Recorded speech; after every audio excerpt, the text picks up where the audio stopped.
तो वो उसमें से हाथ हटा भी नहीं सकता, तो वो क्लिक ही करते रहता है।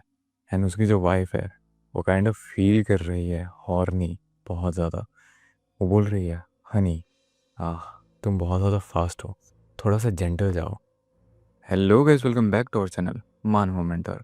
और आज हम देखने वाले हैं episode 51 of truly immortal. So बिना किसी भी देरी के लेट्स गो। तो चैप्टर की शुरुआत में हम ये देख सकते हैं कि फांगशो जो है वो शेन से पूछता है कि क्या तुम्हें मेरी वाइफ दिखाई दे रही है। एंड शेन थोड़ी सी सोच रही होती है कि आखिर ये क्या बोल रहा है। एंड तभी शेन का जो असिस्टेंट होता है वो बोलता है कि तुम ये क्या बात कर रहे हो, तुम्हारा जो डाटा है वो ये शो ही नहीं करता कि तुम्हारे पास कोई वाइफ है। और वाइफ तो छोड़ो, तुम्हारे पास तो गर्लफ्रेंड भी नहीं है, तुम सिंगल हो। तुम्हें ये नहीं पता क्या कि तुम्हारे पास वाइफ है या नहीं। एंड तभी फांगशो की जो वाइफ होती है वो बहुत ज़्यादा खुश हो रखी होती है और वो बोलती है, हनी, मुझे पता था तुम मुझे देख सकते हो, तुम मुझे देख सकते हैं, है ना? क्या तुम सच में मुझे देख सकते हो या फिर तुम बस प्रिटेंड कर रहे हो कि तुम मुझे देख नहीं सकते? मेरा जवाब दो। एंड तभी शेन और विंसी दोनों ही दोनों स्पीचलेस हो रखे होते हैं।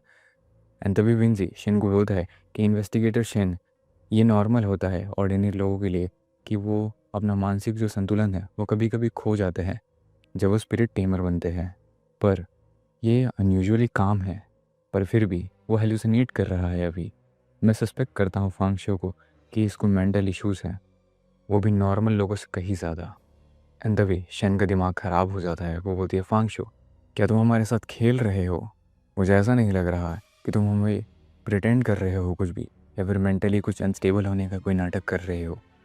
एंड जैसे ही ये सब हो रहा होता है, फांग पीछे मुड़ता है, देखता है और बोलता है, हनी, मैं तुम्हें देख सकता हूँ।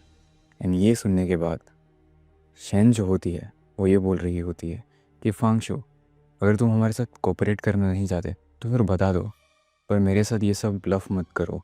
एंड जैसे ही वो ये बोलती है, अचानक से उसके सारे सेंसेस एक्टिवेट हो जाते हैं और वो धीरे धीरे करके उस घोस्ट को, यानी कि फांगशु की वाइफ को देखने लगती है। तभी हम देखते हैं कि फांगशु की जो वाइफ है वो अब उस मॉन्स्टर में कन्वर्ट हो रही है जो यूजुअली वो कन्वर्ट हो जाती है। और वो ये बोल रही होती है कि हनी, तुम मुझे देख सकते हो, ये कितना अच्छा है। और वो गीगल करते करते बोलती है, ह्यूमन, आज मैं ह्यूमंस को खाऊंगी। एंड जैसे वो ये बोलती है, शेन और विंजी दोनों ही उसे देखने लगते हैं, यानी कि अब वो दोनों के लिए विजिबल हो चुकी है। वो ये बोलते हैं कि आखिर ये है क्या चीज़। तभी फांग की जो वाइफ है वो पूरी तरीके से उस मॉन्स्टर में कन्वर्ट हो चुकी है और वो बोलती है, मैंने इतने टाइम से किसी भी स्पिरिट टेमर को नहीं खाया है, मैंने बहुत मिस किया है उनका टेस्ट। एंड ये देखते ही शैन अपना गार्ड ऊपर कर लेती है। एंड वहीं पे विंसी तो पूरा का पूरा डर जाता है। वो बोलता है, ये तो मिस्टीरियस एंटिटी है। एंड शैन बोलती है कि डैम फांगशो, आखिर तुम असल में हो क्या? तभी फांग बोलता है कि अनएक्सपेक्टेड, हाँ, मेरी जो वाइफ है वो एक्चुअली एक मिस्टीरियस एंटिटी है, और ये जो चीज़ है ये तो मैंने भी एक्सपेक्ट नहीं किया था। हा हा हा। एंड ये जो चैप्टर है वो वहीं पे ख़त्म हो जाता है। Now let's move to the next chapter, chapter 52। शुरुआत में हम ये देखते हैं कि फांगशो जो है वो ये बोल रहा होता है कि क्या तुम्हें अभी दिखाई दे रही है मेरी वाइफ, यानी कि विंजी और शेन को, दोनों को। तभी ये बोलता है कि मुझे ऐसा लगता है कि ये सिर्फ तभी होता है जब मैं रेस्पॉन्ड करता हूँ मेरी वाइफ को, यानी कि कोई ना कोई ऐसी चीज़ है जो ट्रिगर कर जाती है सम काइंड ऑफ मीडियम को, जिसकी वजह से मुझे मेरी जो वाइफ है जो इल्यूजनरी है वो रियलिटी में एंटर कर जाती है। जिसका ये मतलब है कि सिर्फ मैं ही ये सब स्ट्रेंज चीज़ों को देख सकता हूँ जो स्ट्रीट्स में है और पूरे दुनिया में है। और सिर्फ मैं ही मेंटली टेंस रहूँगा हमेशा, क्योंकि ये इसलिए होगा क्योंकि अगर कभी भी इन लोगों ने कभी ऐसा डिस्कवर कर लिया कि मैं उन्हें देख सकता हूँ, मैं रिपीटेडली मारा जाऊँगा और मुझे एंड्योर करना पड़ेगा वो पेन जो पीसेस में कट करने पे होता है किसी भी इंसान को, क्योंकि मैं हर बार मरता हूँ। एंड जैसे ये सब हो रहा होता है तभी शैन अपना डिफेंस रेडी करके अटैक करने के लिए तैयार करती है। उसका अटैक रहता है ultra high temperature purple flames, और वो उससे अटैक करती है। एंड तभी फांग सोच रहा होता है कि अल्ट्रा हाई टेम्परेचर फ्लेम्स, यहाँ ये जो रूम है उसका हवा भी बहुत ही ज़्यादा गर्म हो चुका है। और मुझे ऐसा लगता है कि शेन की जो एबिलिटी है वो यही है। वो जो अटैक शेन ने किया था उससे फांग की जो वाइफ है उसे कोई फ़र्क ही नहीं पड़ा। इट्स एज इफ उसको कुछ पिंच वाली भी फीलिंग नहीं आई। एंड अभी ये चीज़ देखने के बाद शेन बोलती है कि क्या इसको तो कुछ भी नहीं हुआ है, यानी कि ये बहुत ही ज़्यादा पावरफुल है और हम इसे हैंडल नहीं कर सकते हैं। तो विंजी जल्दी से जल्दी हम यहाँ से भागते हैं। एंड जैसे ही वो वहाँ से भाग रहे होते हैं तभी फांगशु की वाइफ अपना नील से उनकी तरफ पॉइंट करती है और बोलती है डाई, यानी कि मरो। एंड जैसे ही वो लोग भाग रहे होते हैं वैसे ही फांग की वाइफ अपने नाखून से उन्हें काट देती है और मार देती है। वहीं भी हम देखते हैं कि शेन का जो सर है वो नीचे गिर जाता है। एंड जैसे ही उसका सर नीचे गिरता है फांग फटाक से भागता है और वो जाके शेन का जो ऊपर का जो कपड़ा है उसे रिमूव करता है। एंड वो देखता है कि उसके बूज पे एक वुल्फ का सिंबल है और वो बोलता है कि मुझे ऐसा लगता है कि इसे पिंक बहुत ज़्यादा पसंद है। एंड वो देखता है कि विंजी का जो कपड़ा है वहाँ पे एक लेटर होता है, वो लेटर भी पिंक कलर का होता है और फांगशु उसे पढ़ने लगता है। एंड जैसे ही वो उस लेटर को पढ़ने लग जाता है तभी पीछे से फांग की वाइफ आती है और बोलती है हनी तुम आखिर में ढूंढ क्या रहे हो हनी। एंड वो उसे खा जाती है। तभी फांग देखता है कि वो फिर से गेट के बाहर खड़ा हो चुका है, यानी कि वो रीइंकारनेट हो चुका है एक सेफ पॉइंट पे जो कि था गेट के बाहर जब वो पहली बार आया था। वो ये बोलता है कि जो डेथ चेक पॉइंट है वो रिटर्न नहीं हुआ उस मोमेंट पे जिस मोमेंट पे हम लीव कर रहे थे उस स्ट्रेंज ड्रीम से।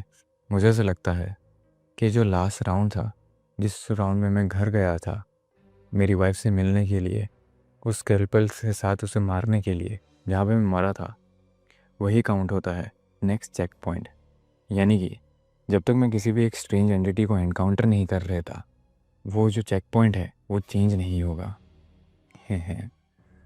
तो फिर कल 8:40 में वो इन्वेस्टिगेशन ब्यूरो वाले आएंगे मेरे से मिलने के लिए और वही टाइम होगा जब प्रीकॉग्निशन एबिलिटी अपीयर करेगी लोगों की आंखों के सामने। एंड ये जो चैप्टर है वो भी यहीं पे ख़त्म हो जाता है। Now let's move to the next chapter, chapter 53।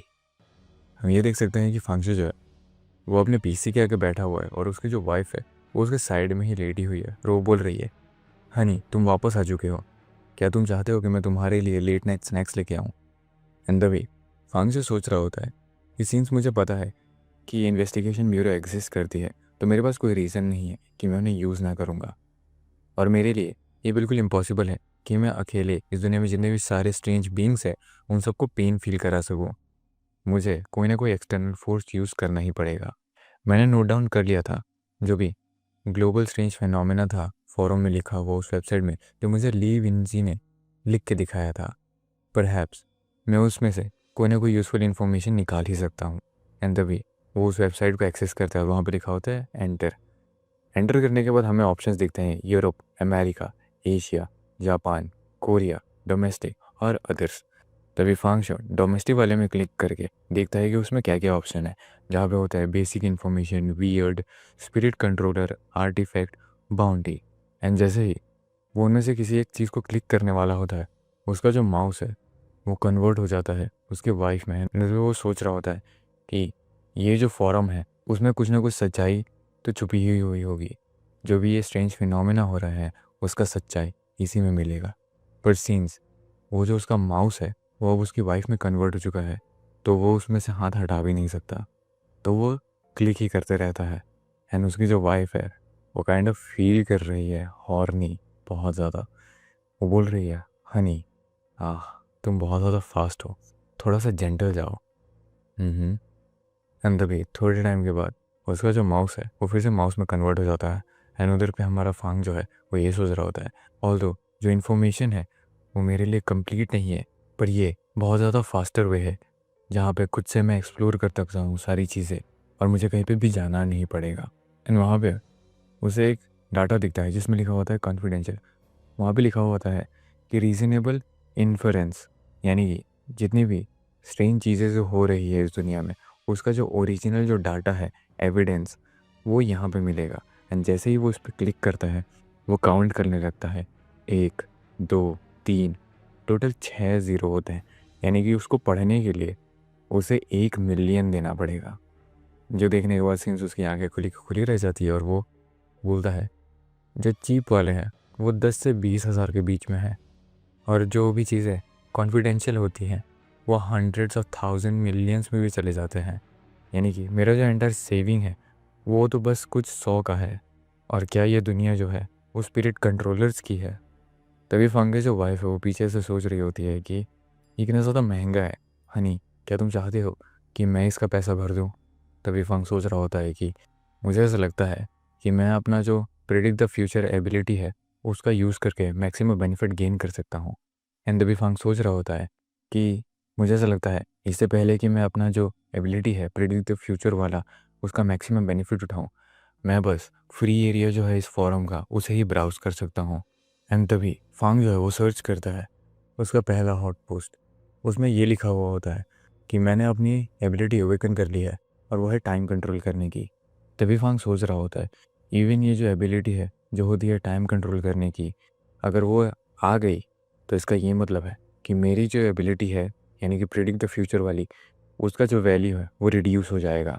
And 5 minute के बाद उसे एक मैसेज आता है जिसमें लिखा हुआ होता है एंड सो मैंने अपनी जो एबिलिटी है टाइम कंट्रोल करने की उसको अवेकन कर लिया।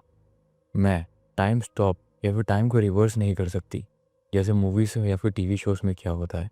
मैंने अपनी एबिलिटी का नाम दिया है टाइम वेस्ट। फॉर एग्ज़ाम्पल तुम जिसने ये जब पढ़ा है ये पोस्ट में जो भी लिखा हुआ है, मैंने सक्सेसफुली तुम्हारा 5 मिनट बर्बाद कर दिया है।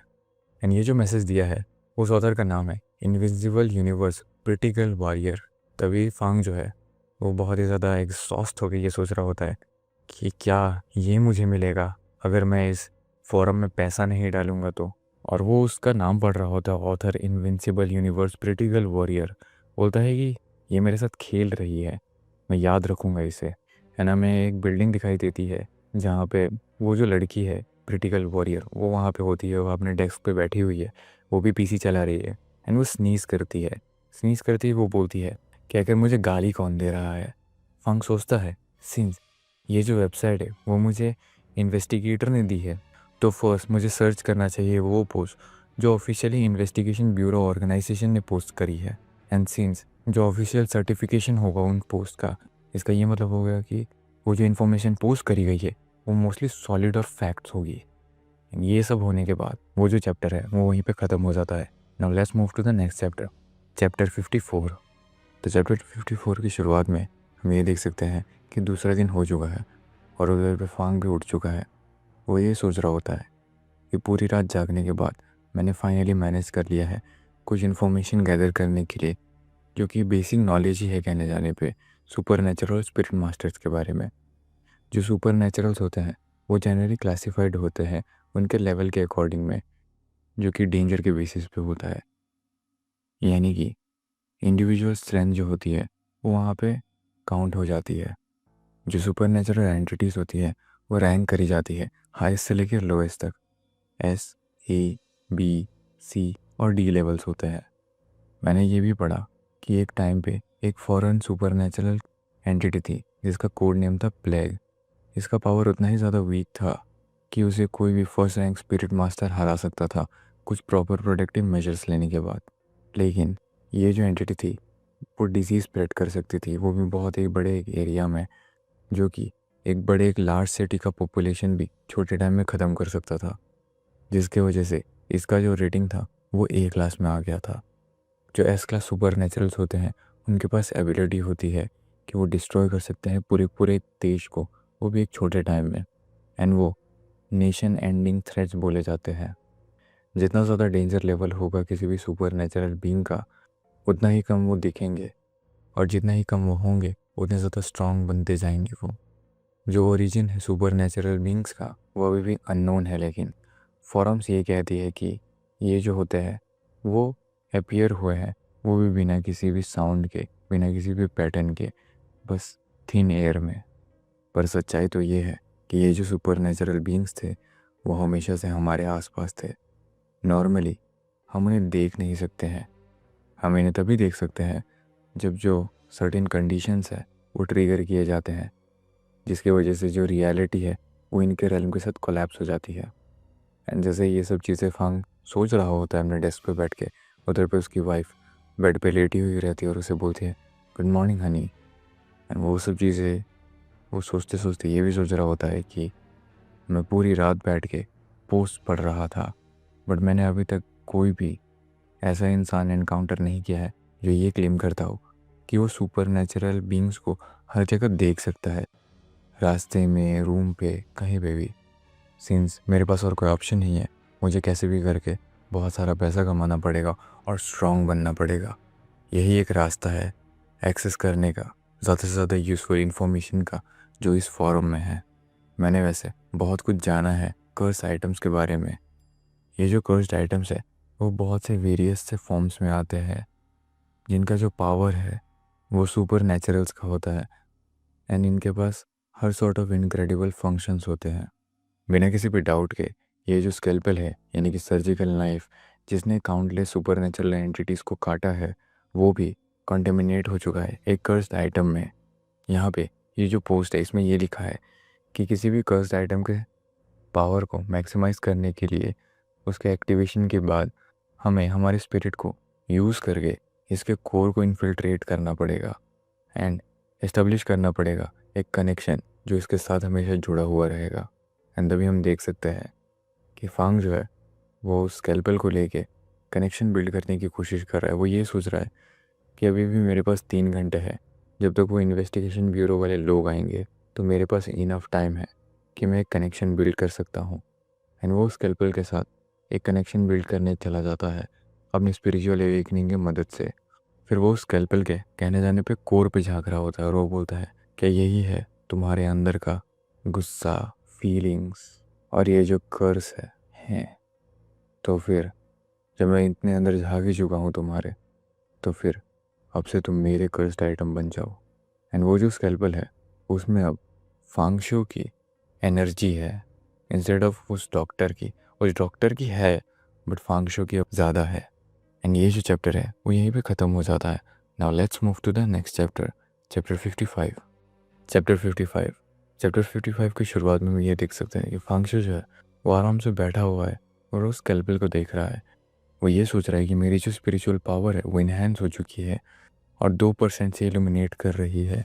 मुझे ऐसा लग रहा है कि ये जो स्कैल्पेल है वो बस एक बेसिक वेपन की तरह ही यूज़ नहीं किया जा सकता जो कि अटैक करता है सुपर नेचुरल बींग्स को, but large amount of power जो है जो कि सुपर नेचुरल बींग से आती है, जो कि स्कैल्पेल में फंसी हुई है, वो अब मोबिलाइज हो चुकी है मेरे लिए, जिसकी वजह से ये मुझे हेल्प कर रहा है स्पिरिचुअल पावर गेन करने में, क्योंकि इसमें भी सुपर नेचुरल बींग्स कैद है जो मर चुके हैं इसके वजह से। लेकिन इसका जो केओटिक नेचर ऑफ पावर है वो मेरे करंट फिजिकल कंडीशन को बहुत ही ज़्यादा बर्डन कर रहा है, जिसका मतलब ये है कि मुझे वेट करना पड़ेगा कि जब तक मेरी बॉडी बहुत ज़्यादा स्ट्रांग हो जाएगी उसके बाद ही मैं इसको ट्राई करूँगा। एंड फिर फांग जो है वो कॉल पे रहता है एंड वो खाना खा रहा होता है। कॉल पे रहता है जाओ जाओ, ये बोल रहा होता है कि ब्रदर शिव तुम्हें पता है मेरी एबिलिटी क्या है। तभी जाओ बोलता है कि ही तुम तो फ्यूचर देख सकते हो, बताओ मेरी एबिलिटी क्या है। तभी फांग बोलता है सेक्सुअल पावर। तभी जाओ जो होता है उसका मुंह खुला खुला रह जाता है और वो बोलता है हाँ, आखिर तुम्हें पता कैसे चला ब्रदर शिव, क्या तुमने फिर से फ्यूचर देख लिया। तभी फांग बोलता है कि हाँ। उधर भी जाओ बोल रहा होता है ये कितना बोरिंग है, मैं तुम्हें सरप्राइज़ करना चाहता था। वैसे ब्रदर शिव, मैंने तुम्हारा जो एबिलिटी है उसमें एक फ्लॉ ढूंढा है। वैसे अब कोई भी सरप्राइजेस नहीं होंगे इस लाइफ में। तभी फांग जो है वो बोल रहा होता है कि ऑल राइट, अगर तुम्हारे पास और कुछ नहीं है बोलने के लिए तो अभी ही कॉल रख दो, मैं 2 गेस्ट को एक्सपेक्ट कर रहा हूँ आने के लिए। तभी जैसे ही साहब बोल रहा होता है कि प्लीज़ मत काटना, फांग कॉल को काट देता है। एंड उधर पे हम देखते हैं कि एक की गिरती है एंड कार में 2 लोग होते हैं, एक शेन और दूसरा विंजी। विंजी जो है वो पूरा का पूरा पसीना पसीना हो रखा होता है। एंड तभी शेन उससे पूछती है कि क्या हुआ, तुम ये क्या कर रहे हो। तभी विंजी बोलता है कि मैंने सुना कि फांगशो और जाओ के पावर्स क्या है। तभी शेन पूछती है कि आखिर ऐसे क्या पावर्स है जिसने तुम्हें इतना ज़्यादा शॉक कर दिया, बताओ मुझे। तभी विंजी बोलता है कि जाओ की जो पावर है वो है सेक्सुअल पावर। एंड ये सुनने के बाद शेन का मुंह ऐसा कंफ्यूज जैसा रहता है और वो बोलते हैं कि ये सर्टेनली सरप्राइजिंग है डम। एंड तभी विंजी बोलता है कि नहीं, जाहो की पावर उतनी ज़्यादा ज़रूरी नहीं है, जो सबसे ज़्यादा ज़रूरी है वही है फांगशियो। फांगशियो की जो पावर है वो है कि वो प्रेडिक्ट कर सकता है फ्यूचर।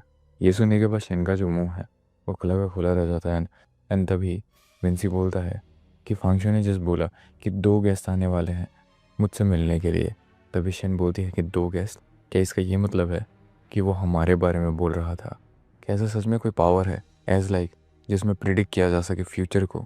इवन अगर है तो ये एक फर्स्ट लेवल स्पिरिट टेमर को नहीं आना चाहिए। तभी विंसी बोलता है कि जितना ज़्यादा स्ट्रॉन्ग पावर होगा उतना ही ज़्यादा रेस्ट्रिक्शन होगा उसमें। तभी वो शेन को बोल रहा होता है कि शेन, तुम्हें याद है कि वो जो इंसान था जिससे हम मिले थे पिछली बार, वो स्पेस एबिलिटी वाला?